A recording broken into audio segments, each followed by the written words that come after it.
There is arguably no better feeling in fantasy football than when you land an absolute steal. You get my 2025 Fantasy Football Draft Dominator, which is jam-packed with strategy and analysis for 250-plus players. And he's been strong in fantasy football. He's averaging over 18 fantasy points per game over 25 career games where he's played at least 73% of the offensive snaps. 2025 Week Winner, formerly known as the Heat Map. So you can conquer start-sit dilemmas, find plug-and-play streamers, and dominate your weekly matchups with this one-of-a-kind resource Discord community, where you can get personalized advice from 180-plus and counting sharp fantasy football minds that are helping each other dominate. 365 days of elite fantasy football analysis, resources, and Discord community.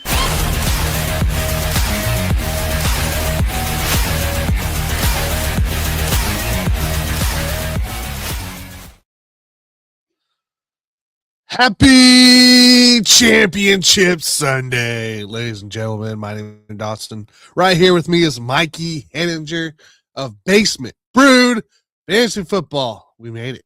We made it, guys. We're here. Championship week, baby. Championship week. This is it, man. We're 5 games into the slate already, so it's almost halfway over already, which is wild. So who knows even if we'll have questions today. People might have already accepted their fate or won their championship. Who knows? I know. Like, people probably have their lineups right. You probably have a good idea kind of already set here. And before we get to the warm-up, before we get really into things here, Mike, you sent a little blast yesterday. And to the BBFF subscribers. Was this after I got to Lambeau Field and had a lot of alcohol, or is this before? Because I'm not I think this was before. Okay. I think it was still fairly early. So you were kind of talking about your matchups and looking at in redraft leagues. Oh. And basically, putting your opponent, if they need a certain position or possibly could need a certain position, of just squashing any kind of relevant pickup they could do in their roster. And I thought that was pretty smart. Yeah. Yeah. Thanks, man. It's usually one of my strategies when it comes to redraft leagues is the final week of the season, nothing left to lose. If your lineup is set in stone and you're not going to be making any changes, literally drop every single player on your bench and add somebody with upside that you think your opponent could scoop up. And to give everybody a really quick example, I had noticed yesterday that one of my opponents still had Brock Bowers in their lineup. They must not have set their lineups quite yet for the week. Didn't have any other tight ends on their roster. So I dropped guys like Jalen Waddle because I know I'm not going to need him anymore. And he's locked. This isn't a Yahoo league. So he locks for a couple days. Wouldn't be able to be picked up, but I dropped every single player on my bench and scooped up as many upside tight ends as I possibly could just to put him or her in a little bit of a pinch. So it's not too often you get an opportunity to play defense in fantasy football. So when you do get those rare opportunities, take advantage of them. Those guys that are sitting on your bench for championship week are completely useless. You might as well use those spots on guys that your opponents might use. Yeah. I thought that was pretty cool. I really did. Yeah. Nice. Wait. Where did I miss the whole George Kittle being out? It was reported not too long ago that he is highly unlikely to play. It was within the last hour or so by Adam Schefter. So, I mean, that was kind of the intent all along. I don't even think I wrote about George Kittle in the week winner. I did write about Jake Tunges. So I didn't expect him to play. There's too much to lose for the 49ers. You can't risk getting him hurt. Same thing with Devontae Adams. Can't risk him getting hurt tomorrow for the Rams. Although I do want anybody who's tuned in, I just saw a notification that Tet McMillan was just added to the injury report, questionable, but it's an illness situation. More often than not, we see guys play through illness. So I wouldn't worry too much about that. Just keep an eye on it leading up to kickoff. All right. We won't freak out yet around it here. It here. So, but holy cow, that's just wild to me. Yep. Come on. Why's it always got to be when I really need him the most? George Kittle the most. It's kind of funny. But shout out to Jordan Poggle, who's probably on the show. We love Jordan. Jordan's definitely there. He texted me at the beginning of the year. So last year I was super bullish on King Henry going to the Ravens. I was super bullish on Saquon Barkley going to the Eagles. Those were kind of my two must get players last year. And this year he texted me, hey, who's your King Henry this year? Who's your Saquon Barkley this year? And I gave him two names. Devon Achane, George Kittle was the other name. And I mean, dude has been elite when he's been on the field with Brock Purdy. It's just we haven't gotten much of that this year. So unfortunate, but I mean, hopefully he got you somewhere along the way. I do have a question for the audience before we dive into anything, Tanner. Last week I asked, how are we feeling about the pink BBFF hoodie? Today, how are we feeling about the purple? Vikings purple, gross. But I do think it looks pretty fresh. And I thought it was okay to wear today because the Vikings don't play. The Packers don't play. It's okay to wear purple and yellow. Plus, thanks to the Vikings, my Packers got into the playoffs this week because they sure as heck don't look like they would have made it on their own. So thank you, Vikings, for getting us in. How are we feeling? Definitely needed.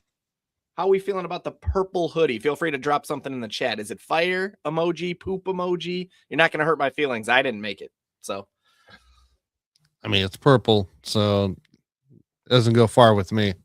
But we'll drop that question in the chat here. We'll start a poll, guys. How do we feel about that purple? I want to know. The purple BBFF hoodie. Coming up, we're going to be doing for the NFL playoffs. We're going to be doing a NFL playoffs fantasy football challenge. So the way that works is you can build any lineup you want. One quarterback, two running backs, three wide receivers, one tight end, one flex, one defense, one kicker. You can literally use any player you want. The catch is you're only allowed to use that player 2 times throughout the entirety of the playoffs. So you want to be smart about pick and choose about when you choose the players that you want, because if you think, for example, the Patriots are going to be in the Super Bowl, you're going to need a quarterback at some point. You don't want to burn your 2 Drake May spots right off the bat. So anyway, BBFF subscribers are going to be playing in a playoff league for the NFL playoffs. Playoffs. And by the way, the reason I bring that up is the winner, whoever has the highest most points of the playoff challenge, is going to win some free BBFF swag. Basement Brewed Fantasy Football. Haven't decided if it's going to be a t-shirt, a hoodie. I don't know what it's going to be yet, but whoever wins, it's theirs. Free of charge. It doesn't cost anything to play. Just something fun we're going to do over at Basement Brewed Fantasy Football. So just another member to join up Basement Brewed Fantasy Football here. But if you want to play, it's a ton of fun. It's one of my favorite contests of the year. Love it. All right. Well, we'll check back here in the poll here a little later, but let's get to our warm-up. Yeah, buddy. Warm up, man.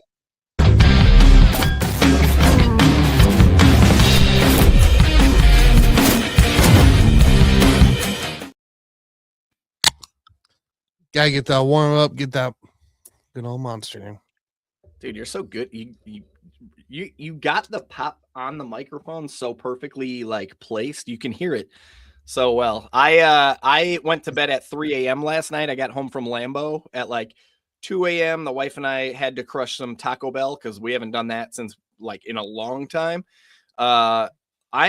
You know what, man? I'm just thankful that I'm feeling okay because it's been a really rough week for me. I literally spent part of Christmas morning in the ER. So the fact that I'm a couple days later eating Taco Bell at 2 a.m., I'm thankful. I'm ready to roll. All right, ladies and gentlemen, we're doing the Basement Brewed warm up here. The basement warm up. Where we kind of have a little, before we hop into it, right? Let the questions gather in. Let us get some data, and we'll pop into it soon. Don't you worry. But we gotta get our minds going. Like Mikey said, he didn't get to bed till 3. So yeah, we gotta wake up here. Okay, another blind ranking list here, Mikey, and this is all around championship era. Aura. I'm not even awake yet. So basically, now looking, I don't care how you rank it. You can do overall record, who you would trust the most. I could care less how you rank these guys. This is your opinion here. So I'm going to give you 5 head coaches. Yeah. That have championship coaches. You can pick any. I don't care what. Some of these guys have multiple. Okay. So just you go with it. All right. Right out of the blue here. 1 through 5 here. Here we go.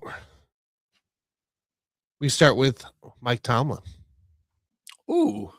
So we're talking just like where he would blind ranking, where he would list stacked blind ranking. Where would you put this guy? Yeah. 1 through 5. I got a feeling there's better coming along. Mike Tomlin is just such an interesting. He's an interesting debate, right? Because it's like he does have a Super Bowl. The Steelers are routinely in the playoff hunt, but it's like it's kind of the same. They remind me of when my Milwaukee Bucks were perennially like just getting an 8th seed, and then they wouldn't make the draft lottery, so they would just like be mediocre for years, and they would just hover at mediocre for years. So it's Mike Tomlin. That's a tough one. I'm going to keep him on the low side. I don't want to drop him at 5 right away. Let's go with 4. I'll go 4 on Tomlin there. Okay. So we're going to go 4 on Tomlin. So next up here is John Harbaugh. I always get John and Jim mixed up, and I have to literally think about which one's which. So yeah, yesterday I was at the Packer game, and right behind us were some Ravens fans, and they were talking about they think it's time for Harbaugh to go. Interesting in Baltimore. I love that John Harbaugh plus Mike Tomlin is kind of a fun one because they're kind of the same. It's kind of the same thing with both of those guys. I don't really want to move him much higher than Tomlin. I'll drop him at 5 with the understanding that had it been flipped, I would have put Harbaugh 4 instead of Mike Tomlin, but we'll go 5 here. Okay. Andy Reid. I mean, he took the Eagles to the bowl. He's already won several with the Chiefs. I mean, you can't just put it all on the quarterback all the time. I'm not going to put him at 1, but he deserves to be higher than 3. So let's go 2. Sean McVay. Oh, dude, I love Sean McVay, man. The Rams, dude, won the Super Bowl in 21, and now all of a sudden they're back. In the picture, like just like that, even after mortgaging their future. Like they went from something of a study of what not to do to wait a minute, actually what they did worked pretty well. So actually wasn't too bad. Actually didn't turn out too bad. So, dude, I can't quite put him at 1 just because I'll put him at 3. I'll put him at 3. I'd probably put him at 2 over Andy Reid, but I'll put him at 3. He's such a terrific coach, terrific play caller. I love the guy. I like 3. And then, I mean, it matches up. I think Bill Belichick. Oh, yeah. Number 1. No doubt. No doubt about it. Number 1. Yeah. I think your list actually came out pretty good. Yeah, I don't think there's any changes I would make. Maybe I would put McVay over Andy Reid. That one's a coin flip. And then, yeah, I would go Harbaugh over Tomlin, but I think it's pretty close to how I would have done it had I known the names ahead of time. Sounds fair. All right. Let's go to a more historic round 2 for our warm-up here. As we see some more stuff trickle in. I mean, yeah, that's always gonna be the debate, right? You could say the same about Belichick, like how much Tom of Brady Brady, and Belichick. The fact that Brady Stafford and McVay. The fact that Brady walked out of New England and just scooped up another Super Bowl in Tampa Bay, like that is, I don't know, man. I mean, that there's at least one nail in the Bill Belichick coffin right there, because Belichick crashed after Brady left. So that'll always be the debate. McVay, not so much though, because he went to the bowl with Jared Goff. Like he's been to the Super Bowl with 2 different quarterbacks, you know? So yeah, it's, who knows? That'll always be the debate. And honestly, it'll always be a debate. There'll never be a surefire answer about Bill Belichick, unless of course he comes back to the NFL. We'll see what he does with his next team, but I don't, gosh, I hope not. Yeah, that era might be over, but I think it's over. All right. So round 2 here, historic coaches, a little bit more random here that comes into play here. We'll start here with Jimmy Johnson. Oh man, did you watch the Cowboys thing on Netflix? I haven't yet. It's on my list here. I gotta watch. I'm really on those documentaries. It's really good. It honestly looks like the second he came into town, what he did with Dallas was pretty remarkable, and it's wild to think about what may have been if all that drama between him and Jerry Jones, which I didn't even know about prior to the documentary, but he had such a really fast start with Dallas. It's hard to put him super high because it was such a short-lived thing for Jimmy Johnson. We'll go ahead and put him 4 because if we're getting into some historic coaches, I think there's going to be some good ones. I'll go 4 here. All right. Oh, see, we did Jimmy Johnson here. Tom Flores. It's a 2-ring guy. What'd you say? 2 rings. Yeah. Oh, we got some tough ones here, man. Well, I can't. This is a warm up, man. This is getting you ready to answer all these yeah, you're right. It's supposed to get easier from here. How many? Yeah. David, it's coming up. Hang tight. We're doing a warm up. Calm down. It's coming. I'm gonna put him underneath. I'm gonna put him underneath Jimmy Johnson. I don't know. What did I put? Where did I put Jimmy? 4? I think you put him at 4. Yeah. Yeah. So we'll go 5 here on Flores. No disrespect to Flores, but. Okay. Joe Gibbs. Shoot. Let's just go 3 on that one. Shoot. I'm not liking how this is going. All right, here we go. Final 2 here. Bill Parcells. 2. Mike Holmgren. Crap. Sure. Great. I thought you were going to say Shula. I was saving 1 for Shula, but yeah, go Pack Go. Let's go Mike Holmgren up at number 1, baby. I'm obviously biased on that, but I loved Mike Holmgren. Like I loved Brett Favre. I loved Antonio Freeman, all those guys, but I was so sad when Holmgren left for Seattle. So yeah, man, I'm fine with going 1 there, even though I know it's biased. All right. I love it. All right. Let's pop into it here. We're going to do our next segment here, which is Brew It or Boo It. Mm-hmm. And we're going to stick to only the top 5 players, 3 to 5 players here that are being requested in the comments. Now, for those out there that are dropping comments, please limit your players to no more than 2 to 3 at most. You will not be doing anything more than 2 to 3 players at a time. So that includes Wandale Smith. That includes you, Scott. You're safe there. So yeah, some of you guys, make sure you limit to 2 to 3. We will not be doing more than that for the sake of time to answer some of these guys here. So by the way, on the poll, you are 80% fire with that purple. Yes, let's go. I do dig the purple, man. The purple and the pink are my 2 most commonly worn BBFF hoodies currently. So I agree with them. I just don't wear it on days that the Vikings play. So that's the only rule. Hey, that's fair. That's fair. So, all right, here we go. Let's get into it here. Time to brew it or boo it.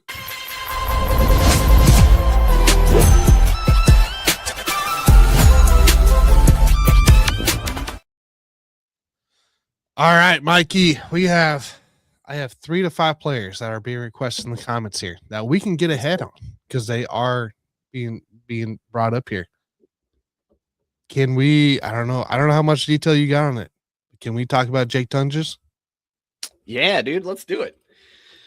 Well, let me pop up the good old week winner because I wrote about him. In fact, I don't even think I wrote about Georgie Kittle. I did write about Jake Tunges this week. So if this is not your first time on the show, first of all, thank you for coming back. Thanks for tuning back in. You know what you're looking at right here. This is the week winner, formerly known as the heat map. If you're brand new to the show, hey, Justin, I see your question there. Pay attention. We're about to talk about Jake Tunges right now. I'm guessing we're going to get questions about Fannin as well. What you're seeing on the screen right now, this is called the week winner. This is a resource I put together every single week for subscribers of Basement Brewed Fantasy Football or people who purchase it for less than a bag of chips I pour 20 plus hours of weekly research into this thing. So in order to try and recoup some of that time, I ask for a bag of chips from you, $2.99. That doesn't seem too much to ask, but basically what you're looking at is 20 plus hours of research, 20 plus hours of studying, putting 200 plus quarterbacks, running backs, wide receivers, tight ends, kickers, and defenses under a microscope and studying their game environment, their offensive trends, their defensive matchups, both at the team level, at the individual level, and putting it all in this one easy to use Google sheet called the Week Winner. So I'll give you an example here. On the left side, we're going to talk about Jake Tunges, right? So if we scroll down, we know the Bears and 49ers, they are playing on Sunday Night Football this week. That game should be friendly from a fantasy football standpoint. This is ultimately a game that you want to target. You see a lot of green boxes on the Week Winner in this Bears 49ers game. You see a lot of yellow and green boxes in the defensive rankings, which I'll talk about in just a minute. But we see a 51.5 point over under shaded a pretty dark green. That tells us this game is expected to be a pretty high scoring game in the NFL, in fantasy football. This is not my number. This is not my gut. This is not my ranking. These are Vegas odds. Okay. So this is a factually true statement that this is a 51.5 point over under. That tells us to expect a high scoring game. Then you see the implied point totals for both of these teams. The Bears are projected to score somewhere around 24 points. 49ers are projected to score somewhere around 27, 28 points. That means you have two teams that are expected to score 24 or more points in their upcoming game. This is a game that you want exposure to in fantasy football. Okay. So if you're in any sort of tiebreaker scenarios and you have a 49er or a Bear and you're trying to decide between them or somebody in, say, this Steelers Browns game, 35.5 point over under, where neither team is expected to reach 20 points. That's a pretty nice tiebreaker. If you're in a tiebreaker scenario where you need to just say, all right, if I'm swinging for the fences, I'm aiming for the upside. Give me that 49ers Bears game. All right. Now, these boxes here, as you see, you'll see the Bears have a 14 underneath the last column. The last column is tight end. Okay. Tight end right here. And the Bears right here, you'll see that they have a 14 in that column. That tells you quickly the Bears are allowing the 14th most PPR points per game to opposing tight ends. Okay. That's how that works. Now, you don't just want to take that at its surface. You do always want to dig a little bit deeper. And that's why over on the right side, when you're looking for any player, all you have to do is double click on their name.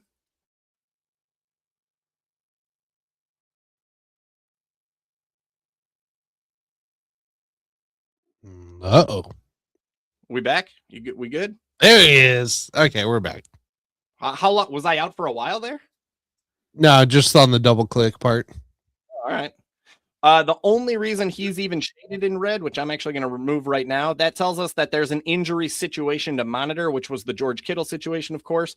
It's looking like Kittle's not going to play. It's Jake Tunges time. Now, we already talked about the game environment. We already talked about it. It's a game we want exposure to in general, right? But as for Jake Tunges himself, George Kittle missing this game means we're freeing up about 7-ish targets that are going to need to find new homes. Now, they do have Juwan Jennings. They have Ricky Pearsall. But we did see 5 games earlier this season that George Kittle was on the shelf from weeks 2 to 6. In those games, Jake Tunges averaged a strong 11 PPR points per game, including 6+ targets and 41+ yards. Now, he scored 4 to 7 points in the first 2 games without Kittle, but after that, he scored 12 to 17 PPR points in each of the next 3 outings without George Kittle. We've seen that he can be productive in a fantasy football setting. Okay. I'm treating him as a tight end 2, but one with sneaky streaming upside in the shootout and, of course, the friendly matchup, right?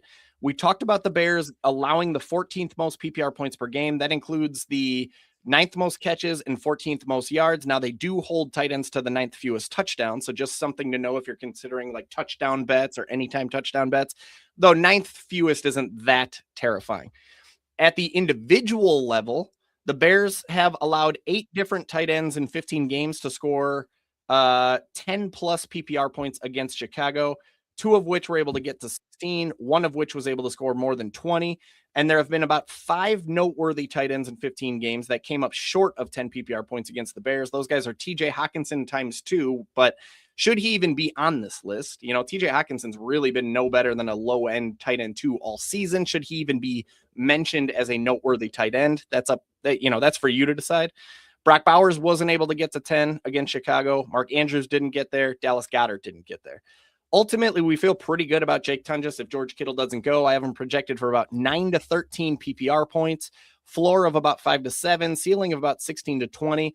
We feel better than we don't about Jake Tunges. If I have to put him in a brew it or boo it, I'm brewing it. I feel good about Jake Tunges in my lineup this week. Brew it, baby. All right. I like it here. Believe it or not, our next requested one is Dylan Sampson. Yeah, rightfully so. That makes a ton of sense.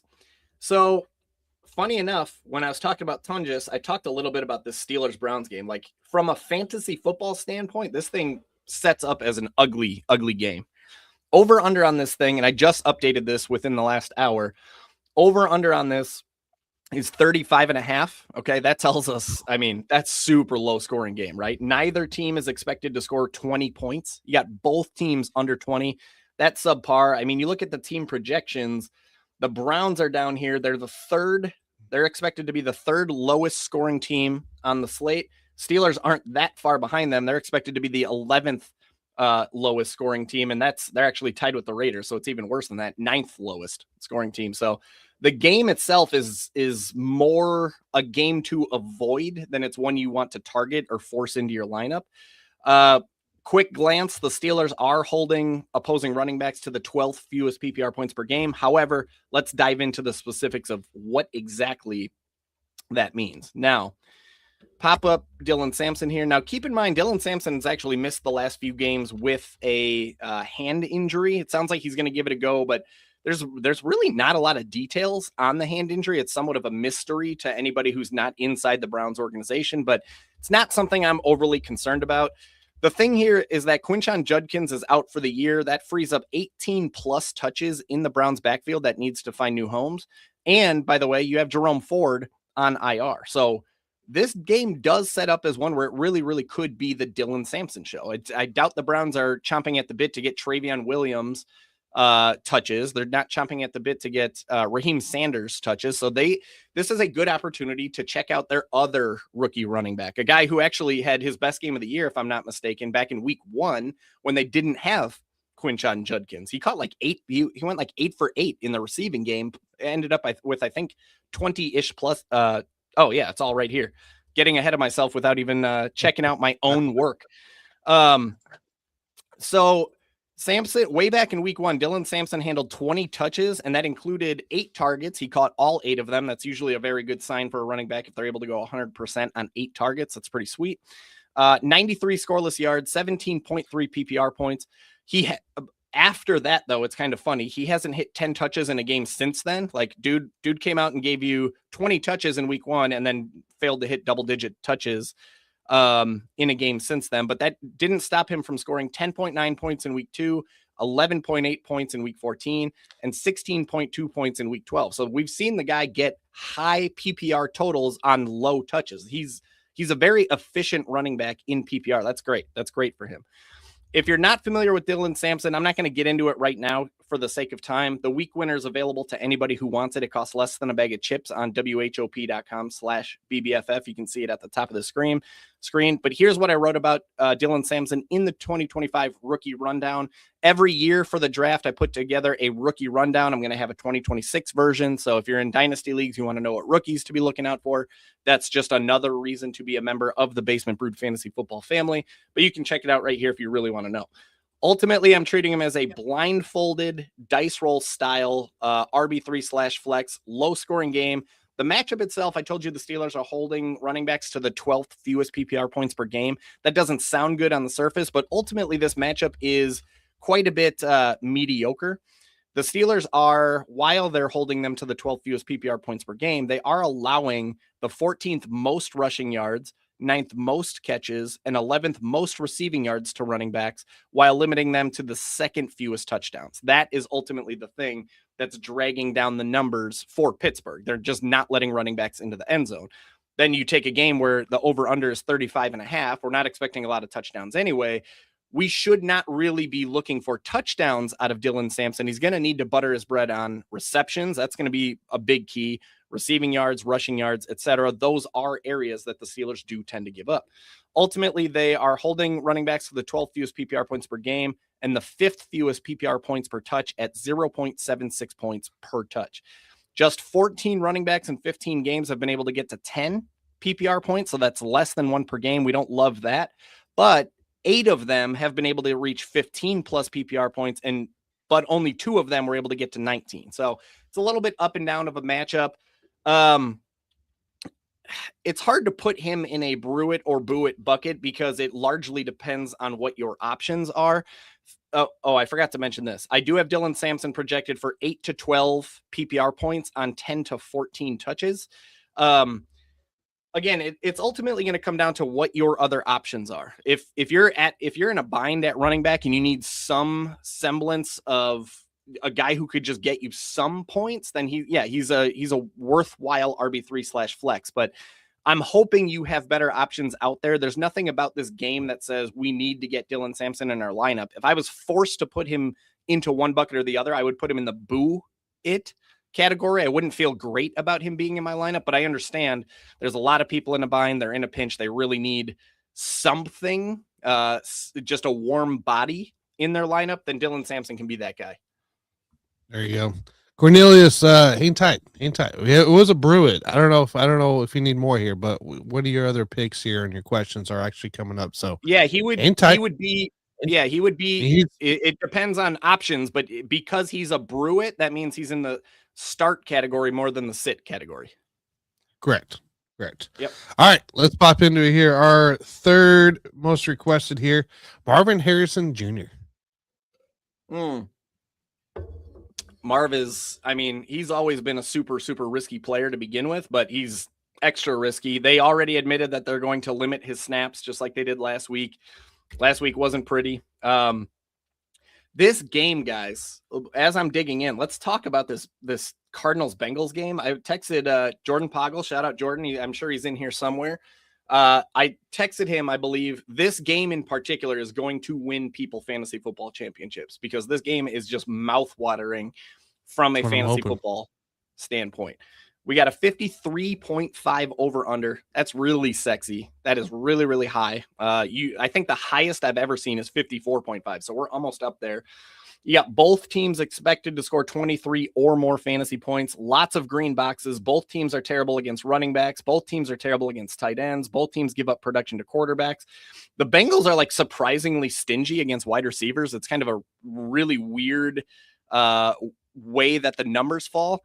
And obviously that's not great news for Marvin Harrison, but ultimately this game in general is one we want exposure to big time. This is arguably the game to target in fantasy football. Now, as for Marvin Harrison, over his last 5 games with Jacoby Brissett, he's averaging 11.6 PPR points per game. That includes about 7+ targets. He scored 2 to 8 points in 2 of those games, 12 to 13 points in 2 of those games, and a high of 22+ points in week 9. Now, that said, it is worth noting that he's played in just 2 of the Cardinals' last 6 games, and he failed to reach 62% of the snaps in either of them.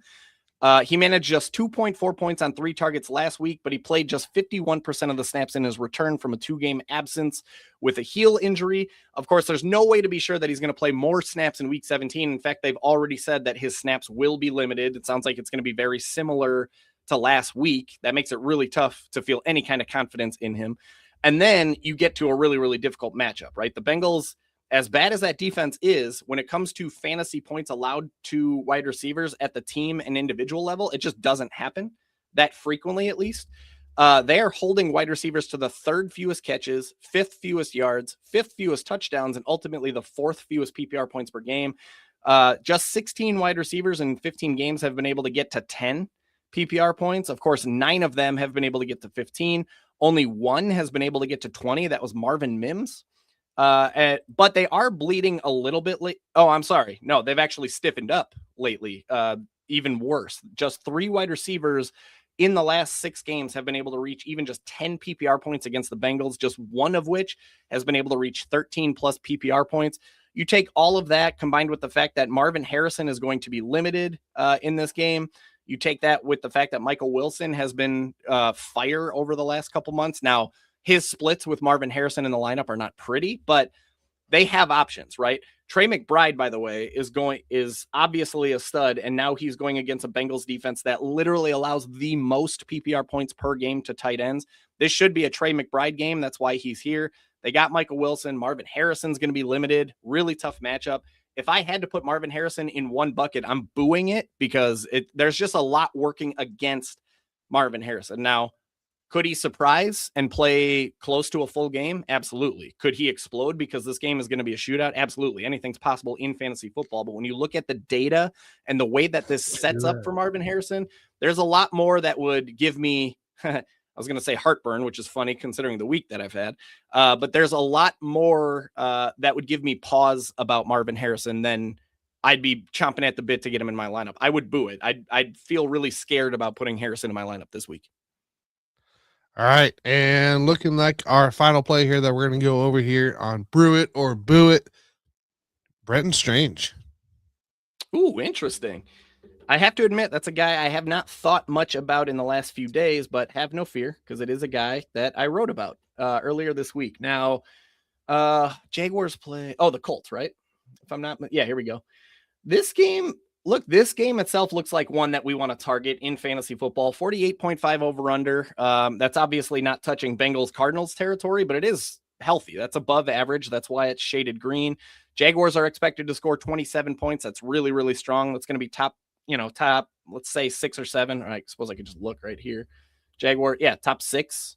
Jaguars are expected to be in. So theoretically, you want exposure to Jaguars.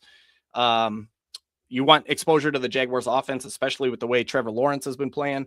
You got the Colts, who are allowing the 6th most PPR points per game to tight ends. Now I always want to dig in deeper on what that number really means. Like the reason I say that is there's some misleading numbers sometimes when you look at just this area. For example, if I'm not mistaken, was it the Falcons? There's some teams that look like a really vulnerable matchup, but the thing is that they gave up all of their production to like 2 or 3 guys. So you want to dig in a little bit deeper. So let's talk about Brenton Strange real quick.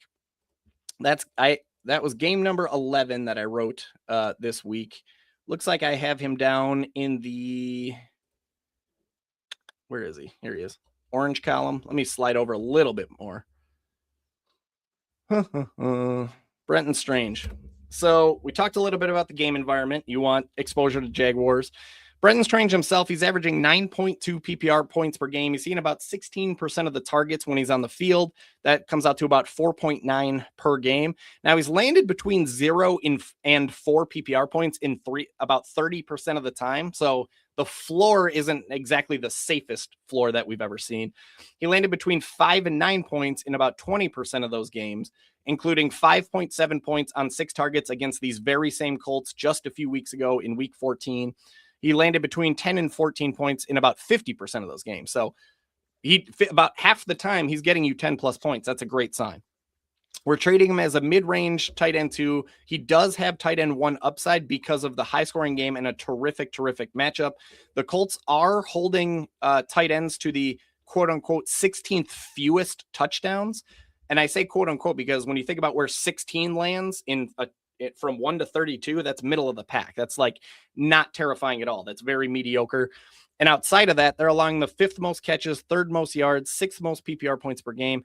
8 different tight ends in 15 games have been able to score 10 plus PPR points against the Colts, 3 of which have been able to score 21 plus. Nothing at all that's scary about this matchup. Nothing at all that's scary about the Jaguars offense. Nothing that's scary about the game. If I have to choose brew it or boo it, I would brew it on Brenton Strange. I don't love his floor, but he's set.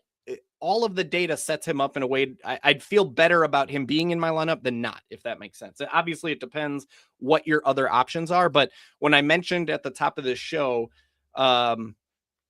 dropping my entire bench to pick up players that I think my opponents might use against me. Brenton Strange was on that list because he needed a tight end with Brock Bowers being on IR. Brenton Strange was one of the guys I picked up because I was scared of him picking him up and using him against me. So that tells you that, yeah, I feel good about his chances this week. I like it. I like it a lot here, guys. That's Brewed or Brew It here. And that's again, this is a segment we were kind of highlight our top 3 to 5 players that are being requested in the comments here, so we can get a little ahead of the game here. I do want to drop a couple of comments here real quick here. Scott Cope's competing for 9 titles today. BBFF subscriber Scott Cope is 9 titles today. That's awesome. Yeah, no matter what happens today, Scott, congrats, man. That's awesome. He says Jake Tunges League winner. Chris Rodriguez all over again with that. They love the purple. He loves the purple. He loves the purple as well. Justin's in for it. Dig it. The winner got 10K. Insane. For the playoff contest? If that's coming out of Tanner's bankroll. I wish. I don't know where. Me, I'm just giving out a BBFF merchandise. That's it. Patriots fan Scott Coe says Mike Rabel all day long. Apparently, dude, I love Rabel for sure. Tomlin's all right, not great. Andy Reid is a 6 for sure. Yeah, okay. We'll talk about this later on, Scott. Don't you worry. And then, yeah, that's kind of what we got here. So, guys, it's before we get into it here, Mikey, do you want to break down what to expect out of a BBFF before we play the ad? I know we haven't updated the ad yet, but it's essentially the same stuff. I mean, and we will have to update it. I'm in the middle of putting together what the 2026 package is going to look like. All I can tell you guys is if you're planning on playing fantasy football in 2026, you're not going to regret becoming a member of Basement Brewed Fantasy Football. Anybody who signs up is going to get access to the draft guide, which I call the Draft Dominator. That's going to include analysis just like what you're seeing with the week winner, but it's going to be in fantasy draft form for 200 plus players. You're going to get every single week winner from week 1 all the way through the Super Bowl, not including week 18. I just don't do a week 18 one. I don't do a Pro Bowl version. That seems pointless. Do they even, is the Pro Bowl, do they even play a game anymore? I don't even know. Or is it all just challenges? I think it's just challenges now. Yeah. So, pretty sure it's challenges. Well, anyway, you're going to get the draft guide. You're going to get every week winner. You're going to get access to the Discord server, which we got 123 fantasy football members in here, just kind of hanging out, dominating, helping each other dominate, talking ball. Really good time in there. And then bonus, anybody who plays fantasy baseball, we're throwing in Derek Devereaux's fantasy baseball draft guide, which is usually a pretty serious resource. Tanner approved for fantasy baseball players. I'm not the one who creates that. That's Derek Devereaux. And believe me, that's a good thing. I know nothing about fantasy baseball, so we throw that in there. So I'm in the middle of figuring out what exactly the package is going to be, but I haven't even talked about a lot of the challenges that we do throughout the year. We're doing the NFL playoff contest. We're going to do March Madness brackets. We'll do a NFL draft prediction pool. There's always going to be prizes on the line for those things. So anybody who's a member of Basement Brewed Fantasy Football, there's just so many cool things that we bring to you, and it costs less than whatever you spent at the bar last night. A BBFF membership is probably less than that. So just keep that in mind. Love it. All right, guys, it's time to get in some questions here. So let's crack one and pour one.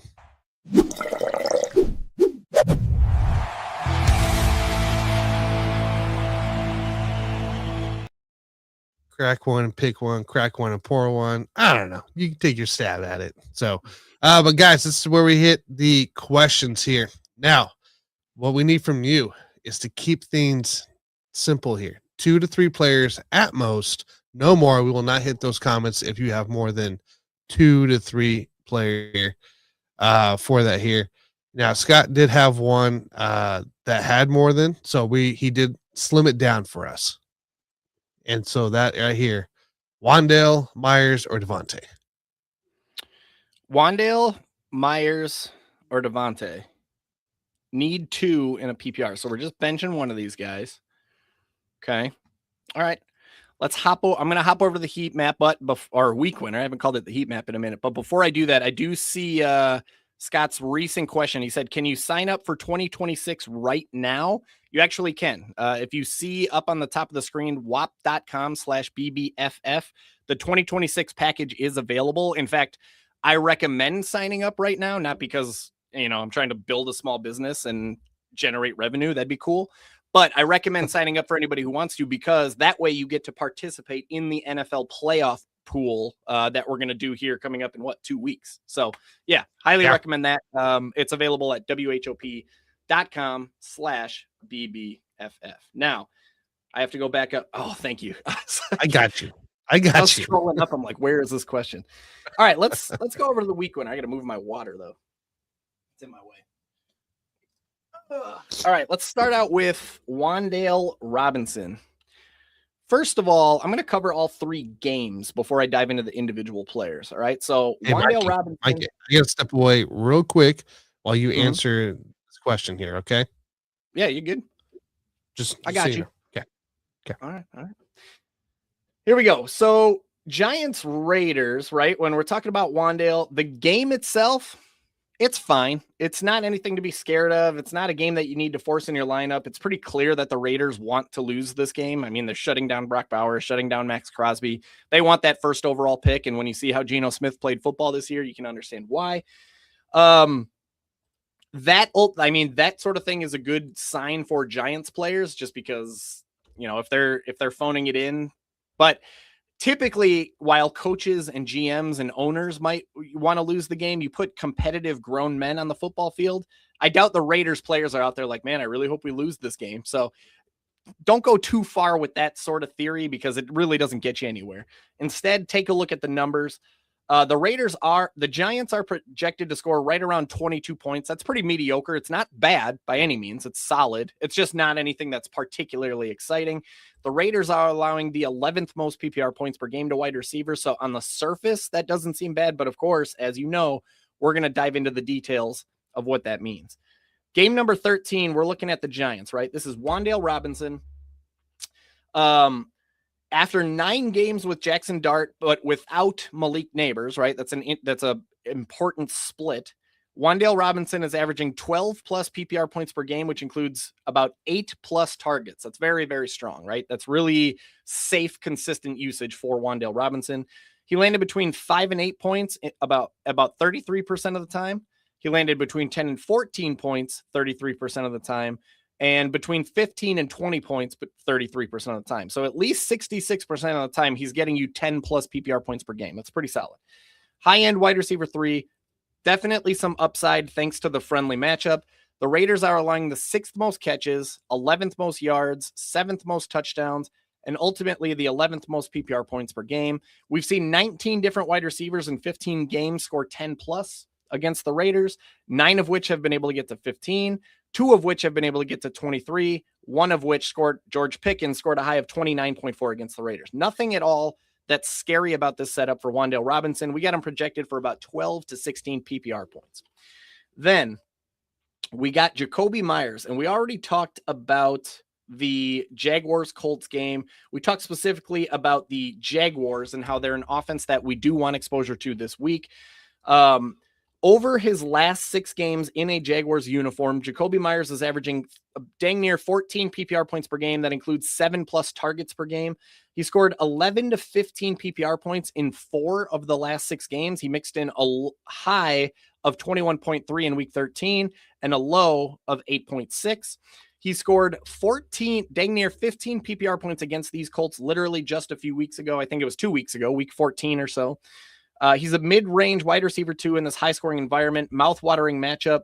The matchup against the Colts is absolutely terrific. The Colts are allowing the most catches to all wide receivers in all of football this year. 2nd most yards, 16th most touchdowns, and ultimately the 3rd most PPR points per game. We've seen 24 different wide receivers in 15 games score 10 plus PPR points against the Colts, 13 of which have been able to get to 15, 6 of which have been able to get to 21. I have Jacoby Myers projected for 12 to 16 PPR points. You take that Jaguars offense, you take the way Jacoby Myers is playing, you take the matchup, you take Trevor Lawrence and the way that he's playing, like he's arguably the hottest quarterback in football right now. There's a lot to like about Jacoby Myers. On the already I would take Jacoby Myers over Wan'Dale Robinson for what that's worth. But the final decision that needs to be made here is Devontae Smith, right? Now, this Eagles-Bills game, this is going to be a fun, real life. If you like football, if you're a fan of the NFL, put fantasy football to the side, this should be a entertaining game. This is a game that you just want to sit down with a beer and popcorn and watch, right? From a fantasy football standpoint, it could be a little bit ugly.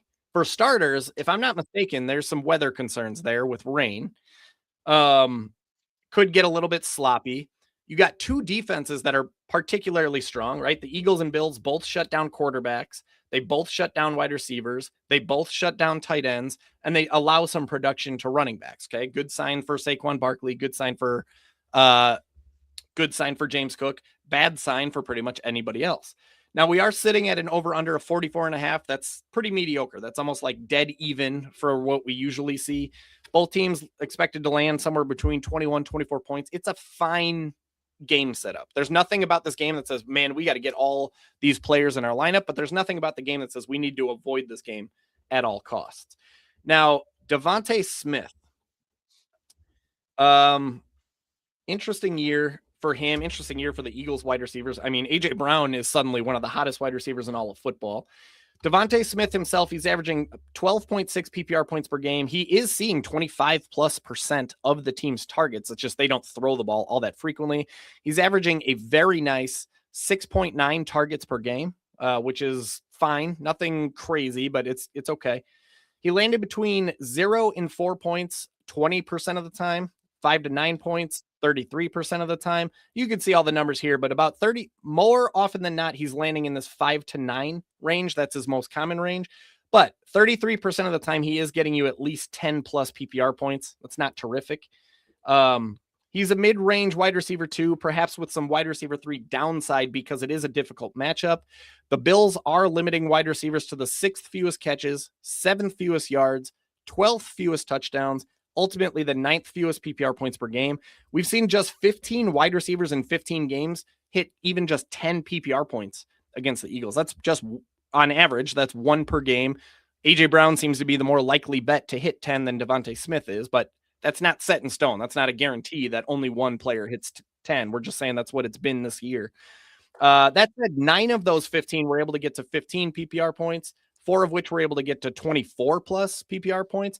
But just 2 wide receivers in the last 4 games have been able to reach even just 9 PPR points against the Bills. They've stiffened up against wide receivers recently. I got Devontae Smith projected for about 11 to 15 PPR points in this game.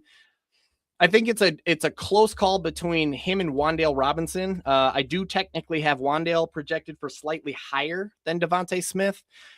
And I'll say this, Wan'Dale Robinson is going to offer a safer, I hate that word. I don't know why I always use it. A better floor.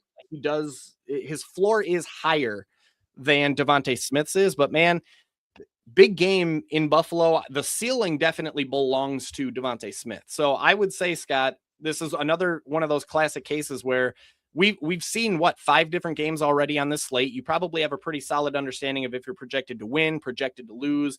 If you need floor, like if things are going well, you have Derrick Henry already. Just need some steady points. Let's go Wan'Dale Robinson. If you got Derrick Henry and you need to swing for the fences and go for the side, that could be a Devontae Smith play. But hopefully that helps. It is very much a coin flip. If I had to choose one, I would probably go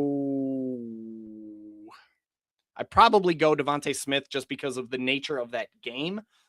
But it's very, very close. I say that with like 51 to 49% confidence. If you have the luxury of deciding between floor and ceiling, floor is going to be Wan'Dale, ceiling is going to be Devontae Smith. Look, all right. By the way, Notorious, I love your comments here. But we've already gone through Tungus, but we have more questions related to Tungus. So just stay tuned, man. Stay tuned. If I'm not mistaken, I believe I saw one that said Tungus or Tungus. We should definitely dig into that one at some point. I think that was Notorious. I love it. All right. So we got Jordan. Jordan, always appreciate you all season long. You've been here despite California time. Happy championship week. Need one wide receiver and one flex. Marvin Harrison, Stephon Diggs, and D Swift. Half PPR.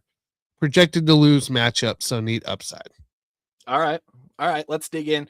First of all, shout out Jordan. Jordan sent me a really awesome. I wish I brought them down. They're actually upstairs on my table. He sent me really awesome BBFF coasters, which are really, really cool that I'm excited about. That's so awesome. Shout out to Jordan. True fan of the podcast. Really good friend, really good guy. Happy to see him. I think he's made every single show that we've done this year. So shout out to Jordan. Yeah, yes. Yeah. There's literally only 2 downfalls to Jordan. He thinks crumble cookies are good for some reason, which like crumble cookies are just trash, by the way. They're not trash, but they're not. I don't understand why they're $30. They're not anything special. And number 2, the dude prefers cold coffee or iced coffee, I should say, not cold coffee, but iced coffee over hot coffee, which I don't hate iced coffee, but it's not the right choice. I don't know. Is it a fitness thing? I don't probably because that's Jordan's jam. I mean, that's but Jordan, no, yeah. Anyway, curious. All right, let's dig into this. We talked Marvin Harrison. Like here's what I'm gonna say. There is like the floor for Marvin Harrison is 0, dude. Like it's 0. We know that. Like we've seen it with Marvin, right? But you said you're down. You need upside. This game, I can't emphasize it enough, guys. 53.5 over under. I didn't talk about this part yet of the week winner. You'll see here that the Cardinals spread is shaded in red. That was cool that rhymed. I got bars. Cardinals are 7-point dogs. That tells us that theoretically they're going to be playing from behind. They're going to be trailing Cincinnati. They're going to have to throw the ball. Jacoby Brissett throws it another 40 plus, dare I say 50 plus times in this game. There is upside, right? This should be a pass heavy approach. There should be plenty of touchdowns, plenty of fantasy football fireworks. There is upside. There is ceiling here for Marvin Harrison. It's just, we know that the floor is absolute 0. It's a total possibility here. I forget the second name, but I do remember DeAndre Swift. So I'll go into that one real quick. We talked Bears 49ers when we were talking. Bears 49ers when we were talking about Jake Tunges. This is the Jake Tunges show. Shout out Notorious. Ultimately, that's a game we want exposure to, right? Bears 49ers, that's a good one. 51.5 point over under. Both teams expected to score over 24.5 points. There's nothing that's particularly scary about the spread for DeAndre Swift, right? Sometimes when you see teams like this one, the Jets, right? Jets are 13.5 point underdogs. That's really, really scary for Breece Hall, for example, because Jets get scripted out of the game. They abandon the run. They have to throw the ball. Breece Hall is a terrific receiving back, but they just haven't used him that way this year. It's a scary setup for a guy like Breece Hall. That's not the case with DeAndre Swift. They're underdogs. We don't love that, but it's not the sort of thing where it's like, it's more of a balanced script that we're expecting than it is a pass heavy or run heavy type of approach. And even if it does turn a little bit pass heavy, DeAndre Swift is the pass catching back, not Kyle Monangai. So it does lean in his favor. On the surface, you see that the 49ers are allowing the 15th most PPR points per game, especially when it comes to running backs. You don't want to take that number on the surface. You want to dig into what that means, which of course, that's what we're going to do here. So as for DeAndre Swift specifically, when we dive in, we talked about the game environment. He is averaging 14.6 PPR points per game. He's handling 62.2% of the backfield touches, which is about 16 to 17 per game. That includes about 3 targets every single game. You can see his ranges, his fantasy outcomes so far this year. The most common 5-point bucket for him is landing in that 4 to 9 space. We don't love that he lands there 29% of the time, but it's pretty spread out, right? 29%, 21%, 21%, 21%. You'll see that, 42 to close to 50% of the time, he's getting you at least 15 plus PPR points, right? So you feel pretty good about DeAndre Swift on the surface. He's a mid-range RB2. There is some shootout boosted upside in this mediocre matchup. I mean, if both of these teams are going to be scoring 24, 28 points, there is 2 touchdown upside for DeAndre Swift. That's a possibility. Now, is he going to go Derrick Henry and score 4 touchdowns, right? Like yesterday, I was at the Packer game. I was at Lambeau Field. I was banging the drum for Derrick Henry and the Ravens last year, as you guys may know if you've been following me for a while. So when I was at Lambeau and Derrick Henry was in the red zone, I was really excited. I was like, it's only right that I get to see my king score a touchdown. I put this in Discord. Of course, somebody said, CFO Adam said, or 4 touchdowns. And I said, okay, well, 4 was definitely too many as a Packer fan. I would have been fine with just 1. But anyways, is DeAndre Swift going to go Derrick Henry for you? Probably not. Let's be honest about that. But the matchup itself, there's nothing that's scary about it. There's also nothing that's particularly exciting, right? It's pretty mediocre. The 49ers are holding running backs to the 12th fewest rushing yards, 12th fewest touchdowns, but they're allowing the 2nd most catches, which that's DeAndre Swift. Like, if anybody's going to be catching passes out of that backfield, it's DeAndre Swift, not Kyle Monangai. 12th most receiving yards, 15th most PPR points per game, 13th most PPR points per touch. Almost all of those numbers land right in the middle of the NFL. Very mediocre, nothing scary, basically nothing noteworthy at all. We've seen only 13 running backs in 15 games able to reach 10 plus PPR points against the 49ers. We've seen 9 of them score 15 plus, and we've seen 3 of them score 21 plus. Ultimately, I got DeAndre Swift projected for about 13 to 18 PPR points. The ceiling there, by the way, is about 20 to 24. That's if he punches in more than 1 touchdown. The ceiling that I had on Marvin Harrison is, where'd it go? 18 to 20 points. So I do have a higher projected ceiling for DeAndre Swift than I do Marvin Harrison. Oh, Diggs. That was the other one. Now, here, let's dive into this game, because this one is kind of interesting, right? On the one hand, the Patriots are expected to score about 28 points in this game. You look at their team projections, that has them 4th, right? They're expected to be the 4th highest scoring team on the slate this week, according to Vegas Sportsbooks, specifically DraftKings Sportsbook, if anybody's interested. So 28 points, that's a good sign for if you have Patriots going in your lineup, which, by the way, shout out Santa Claus, because I asked Santa Claus for one thing this Christmas, and that was for Tre'Veon Henderson to clear concussion protocol, and Santa Claus delivered. This is Tre'Veon Henderson week. I cannot wait. But anyway, Patriots expected to score 28 points. That's a good sign if you're planning on starting any New England Patriots this week, because they're expected to score a lot of 4 touchdowns, right? That's a good thing. Stephon Diggs has a good chance of being one of those guys. The problem, and where things get a little bit concerning for Stephon Diggs, for Patriots wide receivers and tight ends, is that the Patriots are 13.5 point favorites, right? We talked about how that's a scary spread for Breece Hall because they might have to abandon the run and put the ball in the air. The opposite is true for the Patriots, right? 13.5 point favorites. The Jets are only expected to score 14.5 points. This suggests to us that this is the type of the game that the Patriots can control with their defense, right? Don't be surprised if their defense scores a touchdown in this game.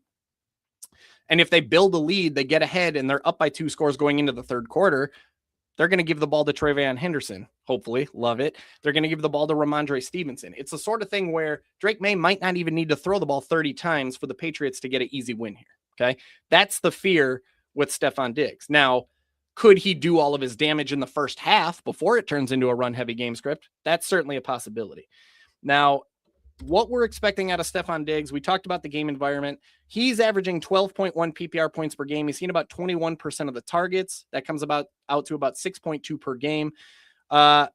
He scored 19.5 PPR points against these very same Jets in week 11. That's obviously a good sign. 40% of the time we did see him land between 4 and 9 PPR points. We don't love that. 27% of the time we've seen him get 10 plus PPR points. Actually, excuse me, 60, about 60% of the time we've seen him get 10 plus PPR points. That's great. 20% of the time 33% of the time we've seen him go over 15. So the ceiling is there when we need it. He's a high-end wide receiver 3, high scoring environment, mediocre matchup. Again, the lone concern for Diggs is that the Patriots simply don't throw the ball very much in what should be an easy blowout win for them. Now, the Jets present a mediocre matchup for wide receivers. 13th fewest catches, 13th fewest yards, 12th fewest touchdowns, 16th fewest PPR points per game. Again, 13, 13, 12, 16. Those are all very in the middle of a 32 NFL team league. 20 different wide receivers in 15 games have scored 10 plus points, 9 of which have scored 15 plus. 3 of which have scored 21 plus. And of course, we saw Chris Olave dump dang near 37 PPR points on these Jets last week. I got him projected for 11 to 15, the ceiling sitting at about 18 to 21. So you're down to Marvin Harrison, DeAndre Swift, and Stephon Diggs, and you only need one of them, right? One receiver, one flex. One wide receiver and one. Oh, half PPR, 2. Projected to lose, need upside. I would definitely be flexing DeAndre Swift, no doubt about that.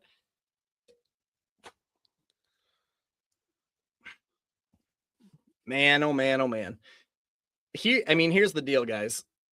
The nature of that Cardinals-Bengals game is maximum ceiling for fantasy football purposes. Like, I'm telling you right now, a literal 0 is very much within the range of outcomes for Marvin Harrison, especially if they're going to limit his snaps. Also within his range of outcomes is 2+ touchdowns in this game. Like it is within his range of outcome. In fact, you know what? Let me look at something real quick, because a lot of times I like to look at this when I really need to swing for the fences. So if we pop open the Cardinals and Patriots. If you look at touchdown scorers, this is one way that I sometimes like to make this decision. So check this. Oh yeah. Marvin Harrison. Oops. The likelihood of his odds of scoring 2+ touchdowns is about 3,000 plus 3,000. When you look at the same for Stephon Diggs, plus 950. So according to Vegas Sportsbooks, he's got much, much, much better, right? These still aren't good odds. Plus 950 is a tough bet to hit, but plus 950 compared to plus 3,000 for 2+ touchdowns, that signals to us that Stephon Diggs is a better bet to score 2 or more touchdowns than Marvin Harrison is. That alone is enough to let me lean in Stephon Diggs' direction, because up to this point, it was very, very much a coin flip in my head. That alone allows me, and it makes sense, right? The Patriots are a top 4, top 5 scoring team, projected scoring team in the NFL this week. If they're going to score 4 touchdowns, it's probably going to be the running backs, but it could be Stephon Diggs. If we're swinging for the fences, I'd say go ahead and throw that out to Stephon Diggs and DeAndre Swift. There you go. Great work. Happy holidays. Sorry about the Packers last night, Mikey. Yeah. 36 attempts. It's unreal. Mikey needs some upside. Tet or DJ Moore, full PPR. Good luck. Let's win some titles. Yeah, Tet or DJ Moore in full PPR, man. So you know what's funny is with Rome Odunze being out in Chicago, DJ Moore has not seen this like steady uptick in targets. No. He's kind of just played the same role. He's been effective. He scored touchdowns. I think a lot of people don't realize that last week in Green Bay, which I don't want to talk about that game either, but last week in Green Bay, DJ Moore had like very few fantasy points up until like 5 minutes left in the fourth quarter, and then he caught that long touchdown. So he's playing well and he's scoring fantasy points, but it's not nearly as safe as people might think. A lot of people might think on the surface, Rome Odunze's been out, he's been getting all these targets. That's not the case. That's not what's been happening. Thanks, JP. I love you, buddy. Let's start with, well, I'm right here on Tet, so I feel like I should start with Tet, but I already started talking about DJ Moore, so let's go there. All right, we've talked a couple times about this Bears 49ers game, right? It's one we want exposure to. We won't dive in there. There have been 3 games without Rome Odunze. DJ Moore is averaging 15.1 PPR points per game. That's great. That's wide receiver 1 numbers, but he's still averaging just 5 targets per game. It's not nearly as safe as people think. This is the big key for DJ Moore. He's averaging, quote unquote, averaging 1.0 touchdowns per game in 3 games without Rome Odunze. He has 3 in the 3 games he's played without him. You can't always bet on touchdowns. Eventually that comes back to haunt you. Eventually that comes back to bite you. Typically I want wide receivers in my lineup that are getting a lot more than 5 targets per game. I'm usually looking for wide receivers that are going to get 8+ targets per game, and that would be Tet McMillan. However, that's not the sole deciding factor here, right? He scored 0.6 points on just 3 targets in week 14, but of course, then he blew up for basically 23 points on, again, just 5 targets in week 15, and then 22 points on, he did see 7 targets last week in week 16. He's averaging 11.0 PPR points and 5.2 targets per game on the season as a whole. He's a wide receiver 3/4. He does have some wide receiver 2 upside in this friendly matchup, possible shootout, and added opportunity without Rome Odunze. Now, this is a friendly matchup. The 49ers are a friendly matchup for wide receivers. They offer the 8th most catches, 12th most yards, 16th most touchdowns, 14th most PPR points per game. 20 different wide receivers in 15 games have scored 10 plus PPR points against the Niners, 10 of which have been able to get to 15 plus, 3 of which have been able to get to 21 plus. We have him projected for about 12 to 17 PPR points. And then we go to Tet. So the point is, ultimately, I feel good. I feel better than if I had to brew it or boo it on DJ Moore, I would brew it. Like, I feel better about him than not. But we have a nice alternative option here. Now, keep an eye on the pregame, Greg, because it's possible that this decision is made for you if Tet McMillan ends up getting ruled out with whatever illness he came down with this morning. But the game environment, right? This game is, for the Panthers, it's kind of ugly. Where's that? What game number was that? Here we go. Game 7. First of all, this is a red flag if we're considering starting Panthers in our lineups this week. They have a projected team total of just 17.7, about 18 points. That's definitely below average. On the team projections tab, they are way down here. They are projected to be the 5th lowest scoring team, according to DraftKings Sportsbooks this week. That's not a good sign. That tells us touchdown opportunities are going to be limited. Fantasy football fireworks are going to be limited. If Tet McMillan is going to do his damage, most likely it needs to be on catches and yards. Touchdowns aren't very likely for Carolina players in this game. And that makes sense when you look at Seattle's numbers, right? 24, they're hard on quarterbacks, they're hard on running backs, hard on wide receivers, and they give up the world to tight ends. Now, as for Tet McMillan himself, one thing I meant to mention there, one thing we do like is for Tet McMillan, if this is a PPR league, is this number.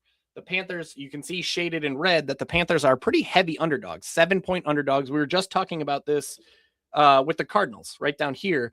That suggests to us that this could turn into a pretty pass-heavy approach for the Carolina Panthers if they fall behind Seattle early. Suddenly, second half, if they're trailing big, Bryce Young might have to throw the ball 40-plus times. That's a good thing for Tet McMillan because he's the number one option in Carolina. Now, so there's a little bit of good, a little bit of bad to that game environment to Tet McMillan. Could be plenty of volume. We're just not expecting a lot of touchdown opportunity. Now, Tet McMillan is averaging 13 PPR points per game. He's seeing 26% of the total targets. That comes out to about 7.5 per game, much, much better than DJ Moore's raw target counts. We've seen him land in the 5 to 9 point range about 27% of the time, 10 to 14 about 40% of the time, 15 to 19 about 27% of the time. And of course, he did have that random explosion of 33 points back in week 11. We're treating him as a mid-range wide receiver 2, pass-heavy game script, low-scoring environment, tough matchup. The Seahawks are tough on wide receivers. There's no doubt about that. They're holding wide receivers to the 14th fewest catches, 6th fewest yards, 12th fewest touchdowns, and ultimately the 10th fewest PPR points per game. Only 14 wide receivers in 15 games have been able to hit 10 plus PPR points against Seattle. That's less than one wide receiver per game that's been able to get to even just 10 PPR points. Like, typically you put a wide receiver in your lineup, you want more than 10, and less than one wide receiver per game is getting there. They're tough. 7 of them have been able to get to 15, 3 of which have been able to get to 23. I have him projected for about 11 to 15 PPR points. I can't remember if I mentioned DJ Moore's, but I have him projected for about 12 to 17. Here's what I will say about this one, GQ, is, again, the one good thing that comes from doing this show after 5 games have already been played is you probably have a pretty good understanding of where you stack up in your matchup. Are you projected to win, lose? Is it a coin flip? Tet McMillan definitely feels like the floor play, just based on almost, you can never say the word guaranteed, but almost guaranteed volume. Like, he should, as long as he's healthy, as long as he plays, he should get his fair share of targets, catches, yards. That should all be in play for Tet McMillan. DJ Moore, of course, is going to bring that boom or bust ceiling type of play. He could very well do nothing for you, right? A couple weeks ago, he scored 0.3 points, I think it said. but over the last 2 weeks, he scored 20 plus. That's DJ Moore this week. It could be less than 10. It could be more than 20. So I would say, GQ, if you're in a spot where you're feeling good about your matchup, maybe you had Derrick Henry and you just need to cruise and get some points, Ted McMillan is a safer bet for quote unquote guaranteed volume. DJ Moore is going to be that, oh shoot, I went against Derrick Henry and I need to swing for the fences. You have a better chance of hitting a home run with DJ Moore than you do Ted McMillan, where Ted McMillan's going to be the guy that gets you a nice single or double, if that makes sense. So hopefully that helps. There you go. All right. Next one up. We already talked about two of these guys here. Looking for a tight end for Championship Sunday. Oh, Strange, Tunges, or Taysom Hill? Taysom Hill, man. Forget what I said about his final game.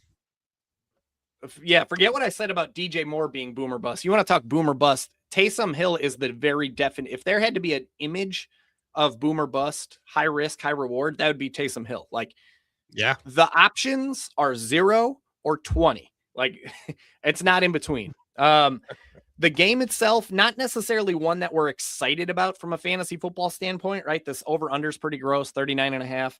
Neither team is projected to score even 21 points. Now, what we do like for Taysom Hill is that it should be a pretty neutral, balanced game script, right? 1.5 point spread that suggests to us that this game is going to be close.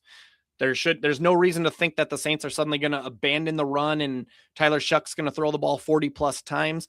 They should be able to keep the ball on the ground. Now, it's funny that I'm talking about that when I'm referring to a quote unquote tight end. Like, keeping the ball on the ground doesn't sound like a good thing for a tight end, but that's what we're looking for with Taysom Hill. He's a running back who is listed as a tight end. Last week, we saw heavy usage in the running game for Taysom Hill. There is no Devin Neal. There is no Alvin Kamara. They are going back to Audric Estime as their RB1. There's plenty of reason to believe that Taysom Hill is going to be back in the mix here this week. There is very real ceiling for Taysom Hill. Diving into him specifically, we talked about the game environment. Now, last week in particular, Taysom Hill, they were down Alvin Kamara, Kendre Miller, Devin Neal, Devon Vela, and more. Like, they are out of everybody. They let go of Brandon Cooks. They traded Rashid Shaheed. Alvin Kamara hasn't played in forever. Kendre Miller's been on IR forever. Devin Neal is now on IR. Like, they are down to like bare bones in New Orleans. It's like Chris Olave, and that's pretty much it. That's why they're starting to lean on Taysom Hill. It makes a ton of sense. Last week, Taysom Hill had 12 carries, 42 yards. He caught 4 of 6 targets for 36 yards, and he completed his only pass attempt for a 38-yard touchdown strike to Chris Olave. Now, that one was more for like, you definitely can't bet on him throwing and completing one pass for a 38-yard touchdown. But this is the part that's really, really encouraging if you're considering starting Taysom Hill. The guy had 12 plus carries. Like, he was effectively their RB1. He's immediately on the boom or bust tight end streaming radar against the Titans. Now, I usually don't write a matchup or a defensive matchup area for Taysom Hill because matchups don't really matter. He's the most unpredictable player, arguably, in the history of fantasy football. However, if he's going to serve as the team's de facto RB1, let's talk a little bit about what that matchup looks like. The Titans against running backs. Okay. Overall, they're pretty mediocre, pretty nondescript. There's not too much to mention here that suggests a boom or a bust from Taysom Hill. They are holding running backs to the 16th fewest rushing yards, 7th fewest catches, 15th fewest receiving yards, but they're allowing the 6th most touchdowns. That's a good sign for Taysom Hill. 14th most PPR points per game, 12th most PPR points per touch. Now, only 13 running backs in 15 games have been able to reach 10 plus PPR points against the Titans, so that's not good. 7 of which have been able to get to 15, 3 of which have been able to get to 27 or more. The matchup itself looks like it's relatively mediocre if we're looking at it from a running back standpoint. But if you're talking boom or bust and you need a boom week, you need a Hail Mary, you need a home run, you could do a heck of a lot worse than Taysom Hill. So remind me, Tanner, what were the options that were? It was Taysom Hill. There it is. What's up, everyone? Strange or Tunges? For the ship, full PPR. Yeah, man. So here's KJ. If you, again, it deserves to be said in almost every single answer because it definitely matters.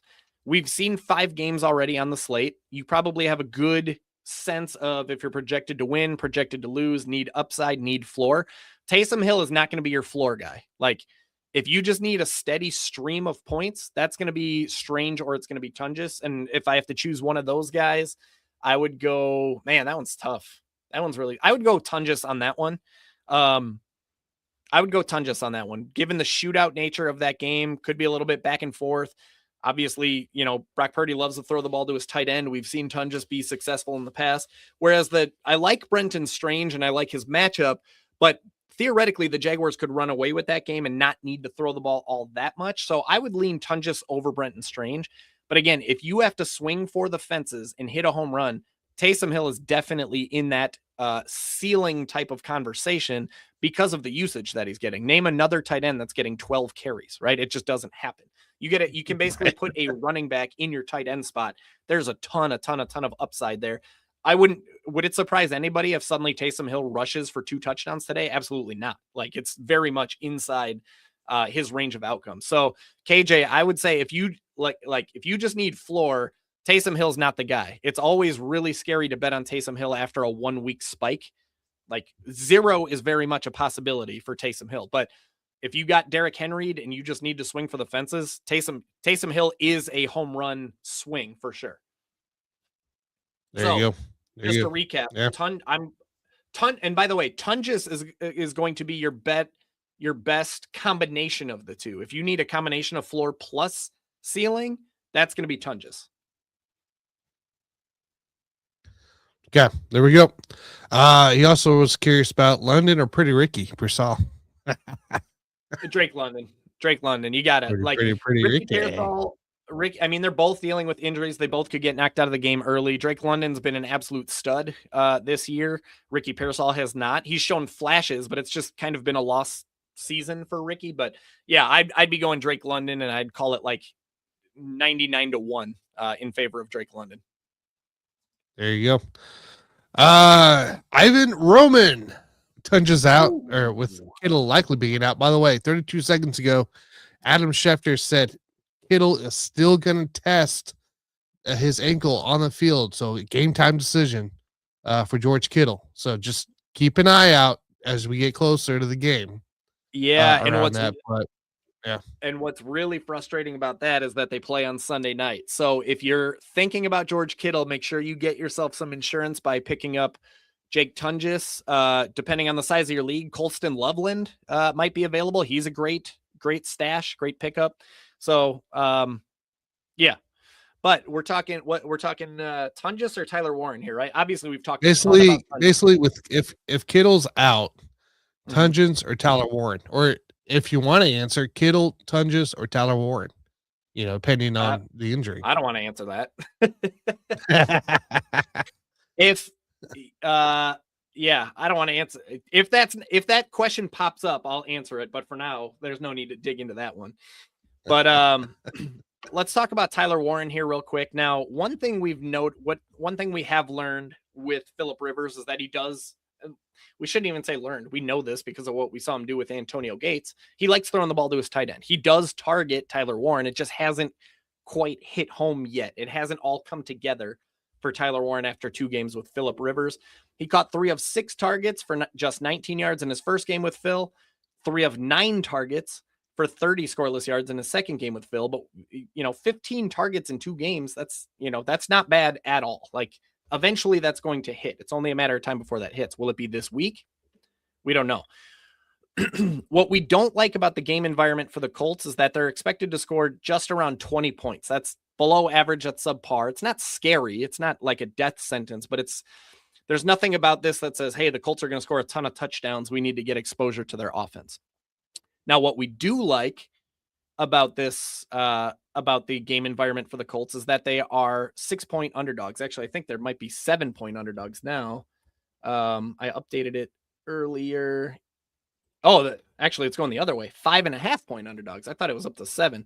But either way, the Colts are on the losing side. They're underdogs. So theoretically, if they fall behind, it could turn into another pass-heavy affair. Grandpa Phil might have to throw the ball a bunch.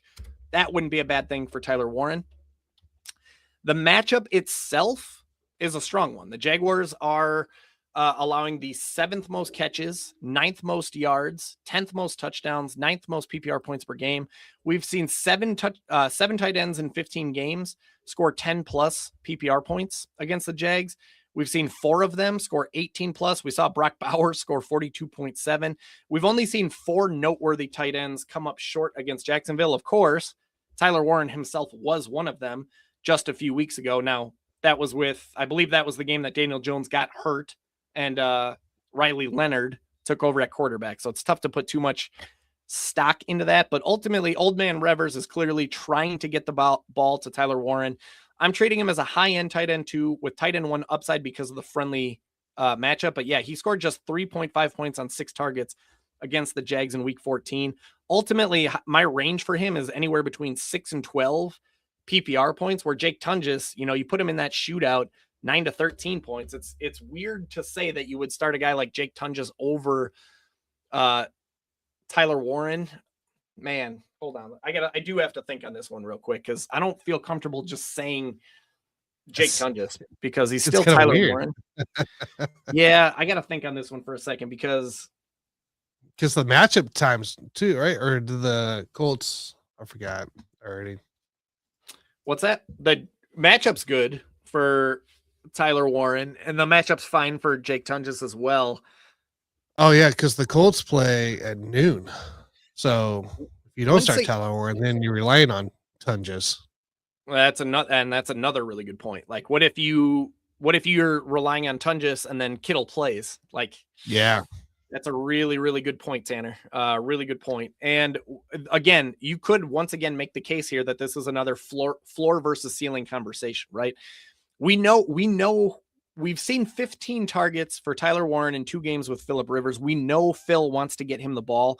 You can argue that the floor for Tyler Warren is higher than Jake Tunges. Like, we've seen Jake Tunges have success. We don't have a lot of data with Jake Tunges playing with Brock Purdy, by the way. There's no guarantee that he's going to get targets there. I want to be clear. While I'm bullish, while I'm more in on Tunges than I am out on Tunges, there's definitely risk to his profile this week. Like, we don't have a lot of data of him playing with Brock Purdy. Ricky Pearsall is going to play. So there is, while George Kittle sacrifices some targets, Ricky Pearsall's back in the lineup, back in the mix. So there's definitely some risk to Tunges' profile. And that's why I'm trying to say, if you're in a spot here, Ivan, where you are looking for floor, Tyler Warren arguably has a better floor because we know Phil's going to get him the ball, pass heavy game script, good matchup. Jake Tunges is going, like, he's more of the Hail Mary, not Hail Mary. He's more of the ceiling swing for the fences type of play because of that shootout, because of the matchup. He could score 1, maybe even 2 touchdowns. Target. Yeah. Yeah. I would say the best possible combination of floor plus ceiling is going to be Tyler Warren here. Tyler Warren. There you go. It's a tough call, but I agree with you. I think I would go Tyler Warren in this stage. Just because of the way the match is at, and the unknown of George Kittle still. So. Yep, you nailed it with that bonus of what if you skip Warren and then Kittle plays and you just shot yourself in the foot. That's a great, if nothing else, that's a great tie-breaking deciding factor. So yeah, that's a good call. This has been the tight end show today. It has been. It's a big one. Right here we got Emiliano. Would you start Marvin or Egbuka? Oh, wow. I mean, we talked plenty about Marvin, so I won't dig in there. Tampa Bay, we haven't talked about Tampa at all today. No. I mean, who wants to? So here's the thing. There's a lot to like about the Buccaneers side of Week 17 fantasy football. Right? They're projected to score 25 points. That's solid. It's going to be in the upper half. Where do they land? Right here. Tied with the Lions, tied with the Broncos. They're projected to score the 7th most points in all of fantasy football this week, or all of football this week. 5.5 point favorites. What we don't like is that as bad as the Dolphins are on defense, right? They allow plenty of production to quarterbacks, running backs, tight ends. They are pretty stingy against wide receivers, at least on the surface. Let's dig in a little bit deeper. Now, we talked plenty about Marvin. Man, Emeka Egbuka, dude, you talk about a weird season. Emeka Egbuka would be, if there was an award for like strangest season of the year, Emeka Egbuka would definitely be in that conversation. Technically, he is averaging 12.5 PPR points per game on the season. Technically, he's seeing 25% of the team's targets. That's about 7.9 per game. A wide receiver seeing 7.9 targets per game should be killing it. But over the last, 2 months, nearly 3 months, he's not killing it. He's the opposite. It's not been good. He's killing people's fantasy lineups in a bad way, not in a good way. We've seen him land under 10 PPR points in 53% of his games, right? You combine these two, we've seen him land under 10 PPR points in 53% of his games. We've seen him land in that 10 to 14 range about 20% of the time, 20 to 24 points, 20% of the time. We already know the ceiling is there. It's just that the floor is not. He's ice cold over the last 2.5 months. He's averaging just 8.7 PPR points per game, despite 8.1 targets per game over the last 10. He scored fewer than 10 PPR points in 8 of the last 10 games. It's been bad. High-end wide receiver 4/flex, albeit with some downside because it's a difficult matchup and a game script that theoretically could turn run heavy if the Dolphins can't keep up with the Buccaneers. But the matchup is tough. The Dolphins are allowing the 11th most touchdowns. That's a good thing for Egbuka because early on, that was how he buttered his bread, right? Early on in the season, he was scoring touchdown after touchdown after touchdown. But other than that, they're holding wide receivers to the 8th fewest catches, 2nd fewest yards, 8th fewest PPR points per game. We've seen just 15 wide receivers in 15 games reach 10 plus PPR points, only 6 of which have been able to reach 15 plus. But all 5 of those guys were able to score 19 plus. Ultimately, I got Egbuka projected for 8 to 12, where we have, as many times as we talked about, I can't remember. I have Marvin Harrison projected for 10 to 14. But man, Marvin Harrison is just so risky because they've come out and said that they're planning on limiting his snaps once again. But of course, there's nothing at all that's safe about Emeka Egbuka lately. I hate to say it, man, but I personally would probably lean towards Marvin Harrison in this one, with the lone tiebreaker being the sexiness of that game. That Cardinals-Bengals game is like a fantasy football dream come true. Whereas the Buccaneers-Dolphins game could be if Quinn Ewers plays well and the Dolphins keep up. But if I have to flip a coin on one of these two, then give me the shootout. Give me the Cardinals-Bengals shootout. Give me the pass-heavy game script with the Cardinals.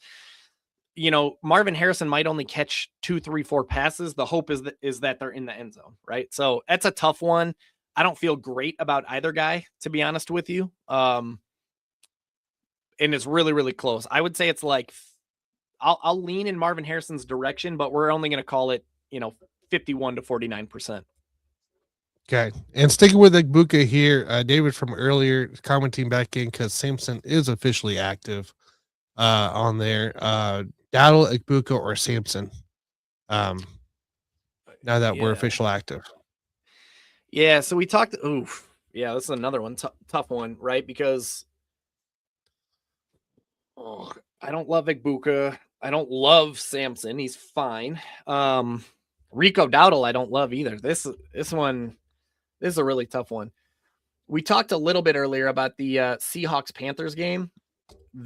Both of these red boxes are really, really troubling if you're considering Rico Dowdle this week, right? 7-point dogs. That suggests to us that this game could get out of hand. That suggests to us that this could turn into a pass-heavy game script against the Seattle Seahawks. And as we talked about with Ted McMillan, Carolina's simply not expected to score many touchdowns. So you're taking away touchdown upside from basically anybody wearing a Carolina Panthers uniform, right? So if Dowdle's not going to score touchdowns, then he needs to get rushing. He needs to get yards. But if they're not going to run the ball very often, that limits his rushing yardage. If they're going to pass the ball yeah, he can definitely rack up targets. He can rack up catches, but that's been shaky lately with Chuba Hubbard playing well, particularly in the passing game. So, and then if that wasn't enough, the Seahawks are holding running backs to the 8th fewest PPR points per game. And there's a lot of red flags here for Rico Dowdle. Now, we'll dig in a little bit deeper because that's what we do. And we've already done so for the other two guys. So let's dive in. Game environment, red dot. I hate the game environment for Rico Dowdle. There's a lot of red flags just based on that alone. Over his last 6 games, Rico Dowdle is averaging 12.1 PPR points per game. He's still getting 17.5 touches, which is great. 3.8 targets, which is solid enough. He scored 8 to 10 points in 2 of the last 3 games. 11 to 12 points in 2 of the last 4 games. And 15 to 16 points in 2 of the last 6 games. So he has not hit 15 to 16 in any of the last 4 games, but prior to that, he did 15 to 16 points in 2 straight games prior to that. I'm treating him as a risky RB3/flex in a dangerously low scoring environment. Should be pass heavy game script and a difficult matchup. As 7-point underdogs, which caps rushing volume, with a dangerously low projected team total, which caps touchdown chances, Rico Dowdle will need to rack up catches to stay afloat. His matchup is a tough one. Seattle is holding running backs to the 8th fewest scrimmage yards, 5th fewest touchdowns, 8th fewest PPR points per game, and 3rd fewest PPR points per touch. They are particularly terrifying on the ground. Okay. So this is a really good example of why you want to dig deeper into the numbers when you see, all right, Seahawks are a really tough matchup, holding them to the 8th fewest scrimmage yards. Just so you know, there is a silver lining to playing a running back against Seattle, and that's right here. As great as they are, as tough as they are of a matchup, they do bleed production in the passing game to running backs. They are allowing the most running back catches, 5th most running back receiving yards. That's an encouraging side for Rico Dowdle, who last week, by the way, he had 6 targets. Okay. So there is a silver lining. There is some optimism for Rico Dowdle. The problem is they're really, really, really tough on the ground. They hold running backs to the 4th fewest rushing yards and 3rd fewest rushing touchdowns.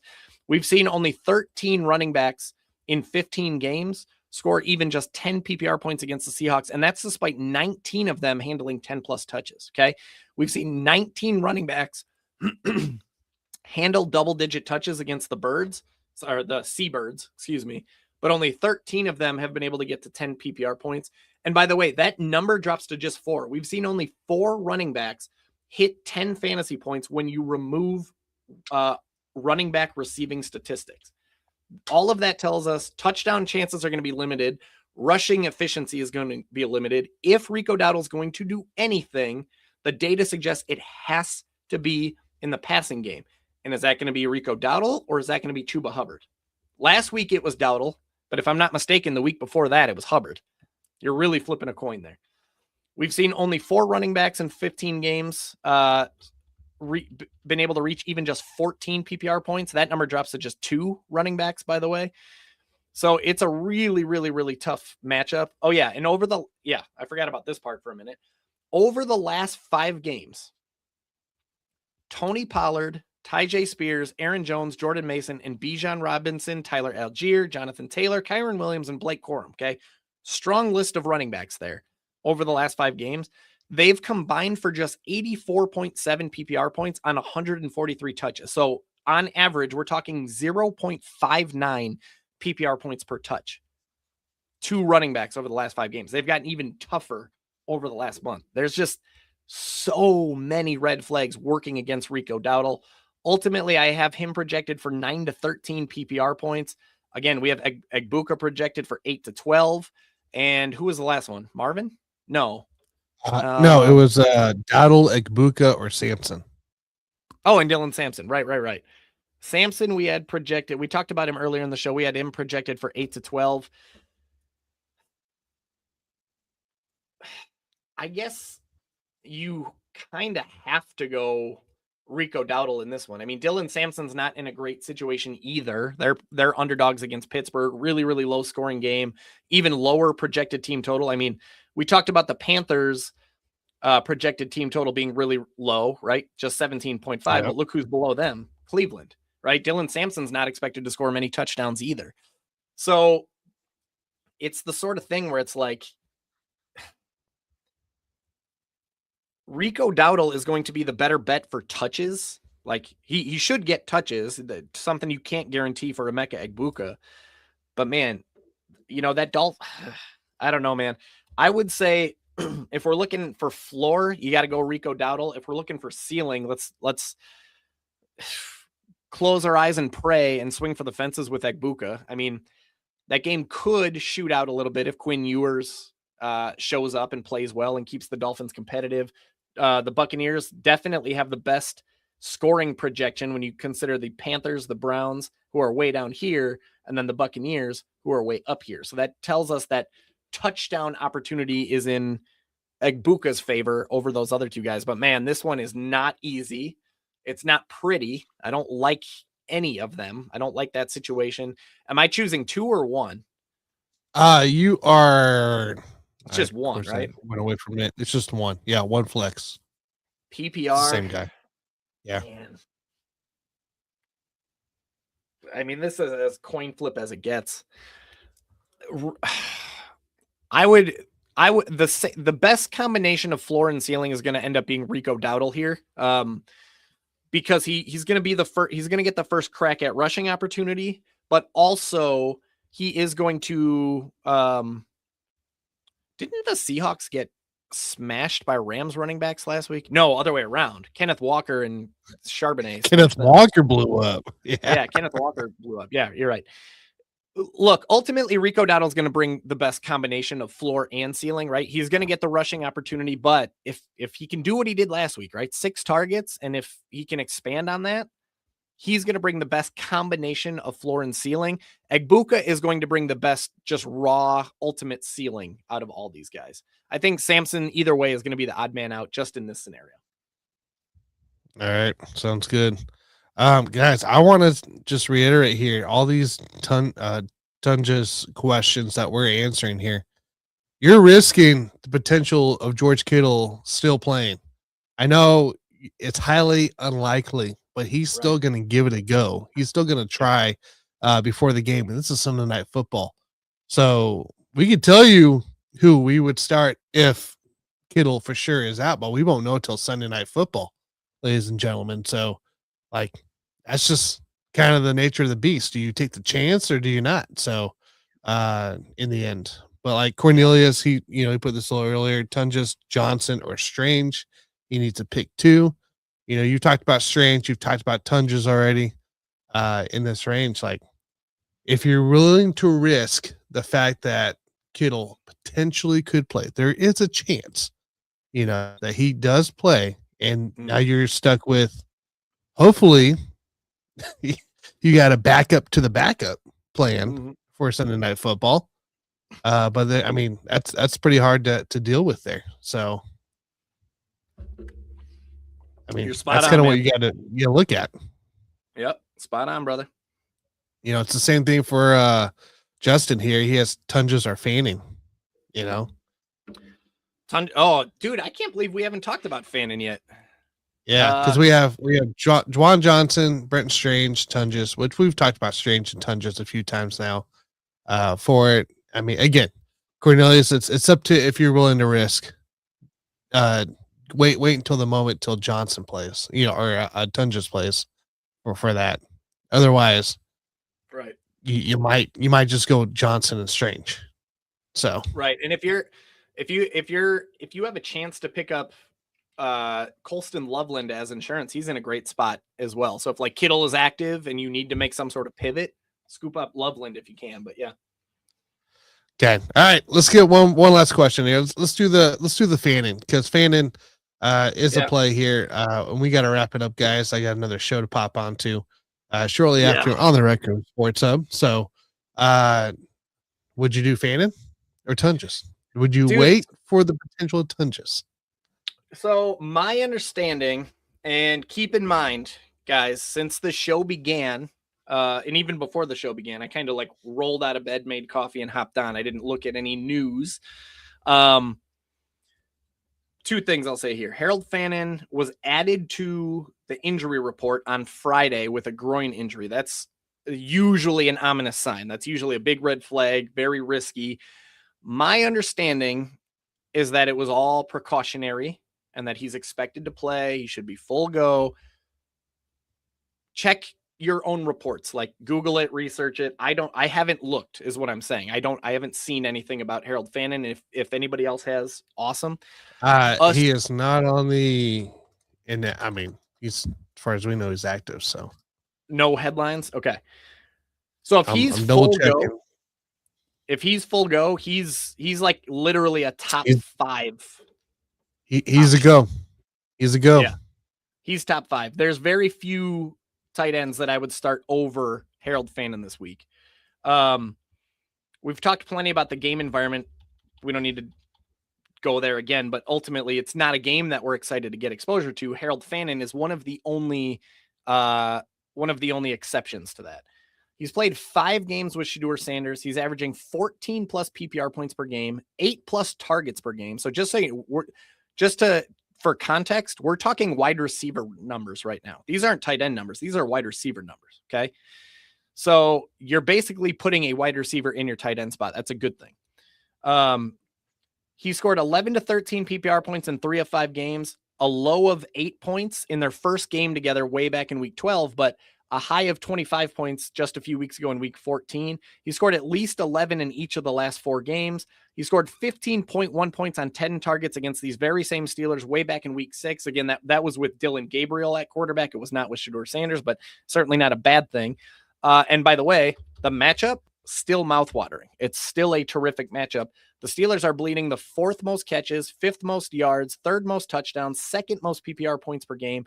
We've seen 8 tight ends in 15 games, including Harold Fannin, score 10 plus PPR points against the Steelers, 4 of which, including Harold Fannin, scored 15 plus PPR points. We've seen 3 different tight ends score 29 plus PPR points against the Steelers. Really, really good matchup. I haven't projected for 13 to 17 PPR points. We talked plenty about Jake Tunges earlier. I do like Jake Tunges a lot, but there's very few tight ends that I would play over Harold Fannin. I'd be very excited about having Harold Fannin in my lineup this week. So much so that I actually have to flex Harold Fannin in one of my dynasty leagues, which is, I hate flexing tight ends, but again, he's not a tight end right now. He's a wide receiver. So yeah, final answer on that one is definitely Fannin. If you don't hesitate about getting him in there's too much upside to sit him. There you go. All right, ladies and gentlemen, you guys can find us on X at tan12489 for myself and BBFF Mikey there. You guys can send, go to the video recording, drop some comments in, be all for it. Yeah. Sorry, real quick. I see somebody asking a question. Would I start Henderson over Swift or Mike Evans? I won't even dig into that. Just know that I am extremely bullish on TreVeyon Henderson this week. If anybody out there has Henderson and you need upside, he's got boatloads of it this week. Get him in your lineup. There you go. There you go, ladies and gentlemen. Make sure you guys like, subscribe, and follow, of course.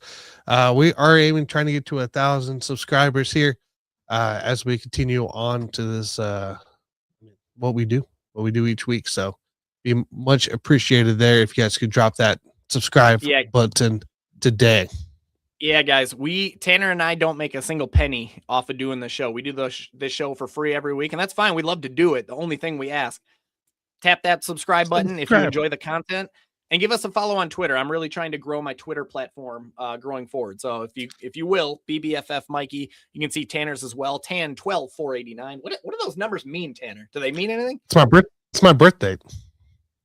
Oh, December 4th, 1989. All right. Okay. Got it. Now I know. Yeah. And so that actually means something. They're not just gibberish numbers. Good deal. All right, guys. We're gonna wrap. Oh, I do got to wrap up here. Before we do though, we did go 2 out of 3 last week in the Basement Brewed betting that my Tanner top 3. So let's knock that out before we get out of here.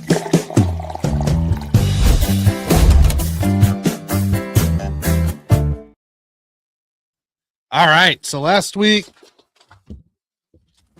Oh, he's busting out a yellow steno pad. That's how you know it's right. Last week we had Zay Flowers anytime touchdown. He hit that. Brees Hall under 78.5 rushing receiving yards. We hit that. And Herbert over 31.5 passing attempts. He had 30, I believe, 29 or 30 last week. So we went 2-1 last week there. This week here on my top 3 bets, player props. Actually, no anytime touchdowns this time, but player props here. We got Drake May over 18.5 rushing yards today. Jackson Smith, Njigba over 6.5 receptions, and then Trey McBride over 7.5 receptions. I think I've started seeing some 8s, even an 8.5 in the books there for Trey McBride. So I apparently got a good number there. That's a pretty high place. So, but that's what we're looking at here on our top 3 player props of the day. So, heck all yeah, right, man. ladies and gentlemen, Let's get the heck out of here. Yeah. Tell the folks the show you're about. Tanner's literally going to hang up this show and just jump right into the next one. So tell everybody where. Pretty much. We'll be on the Rec Room Sports Hub, ladies and gentlemen. We'll be going over our player props, game lines for this day's slate. You guys are more than welcome to swing over and drop some fantasy football questions in.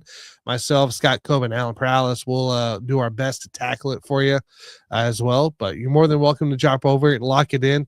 Is the name of the playlist. Rec Room Sports Hub is where I'll be. So shortly right after we hang up here. So boom. Love it. All right, man. Get us out of here, Mikey. All right, y'all. Well, that's going to do it for today's show. And man, the season, I guess. Hey, like maybe we'll be back we're not going to be back next week. Ain't nobody doing no week 18 shows. Get out of here. But I don't know. Maybe we'll come back for the NFL playoffs. I haven't, not to volunteer you for it, Tanner. We haven't talked about it, but we'll see. We'll see what's next. So we can generate. Yeah. But we'll see what we bring up here for it. So heck yeah, man. This has been fun. We made it. We got through every single 17 weeks. Last week we burned out. So we made it through. I'm exhausted. It's been fun. Just being honest, the YouTube growth, we hit a little bit of a plateau, but we're getting there, man. We're almost about to hit 1,000. It's been awesome.